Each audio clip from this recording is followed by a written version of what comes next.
Voilà, c'est un terrain que j'ai acheté en mars 2021 et sur lequel j'avais un projet de construction qui devait démarrer en 2022.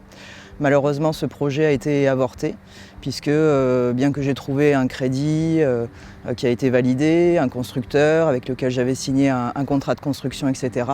En fait, du fait d'avoir signé avant l'augmentation des prix, avant l'inflation, avant l'ART aussi 2022, cet été, en fait, on m'a appelé en me disant que le projet ne se ferait pas puisque l'assurance du constructeur ne voulait pas assurer mon chantier du fait d'un défaut de marge commerciale.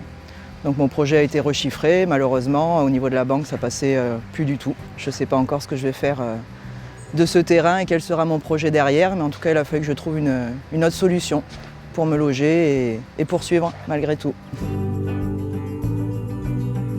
Donc ça a été quand même une douche froide, parce que quand vous passez un an sur un projet, que le crédit est enclenché et qu'il faut expliquer à vos enfants que finalement on va aller habiter ailleurs parce que ça ne va pas être possible, qu'en plus vous avez le souci de vous demander où est-ce que vous allez trouver parce que c'est quand même très compliqué de trouver un logement sur le secteur, sachant que moi je travaille sur Sabre. C'est un sentiment un peu douloureux encore aujourd'hui. D'ailleurs le fait de revenir sur ce terrain aujourd'hui, je ne suis pas revenue en fait depuis cet été.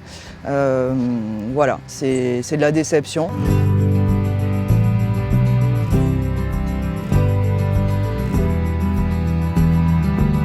Alors ici, on se trouve sur mon nouveau lieu de vie.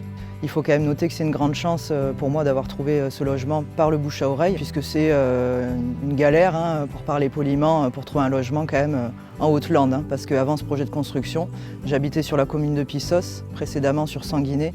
J'ai eu 2 locations à des prix exorbitants parce qu'il n'y avait rien à louer, que j'ai pas eu le choix.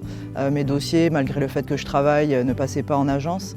Donc j'ai quand même fini par trouver un logement sur Pissos, quand même avec une agence qui m'a fait confiance. Mais bon, ce logement, il était insalubre peut-être pas, mais en tout cas pas dans la décence qu'on pourra attendre vu le prix du loyer. Je suis accompagnatrice socio-professionnelle pour un chantier d'insertion, donc c'est vraiment un frein qu'on retrouve très régulièrement. Donc on se retrouve finalement à se délocaliser, c'est vraiment dommage.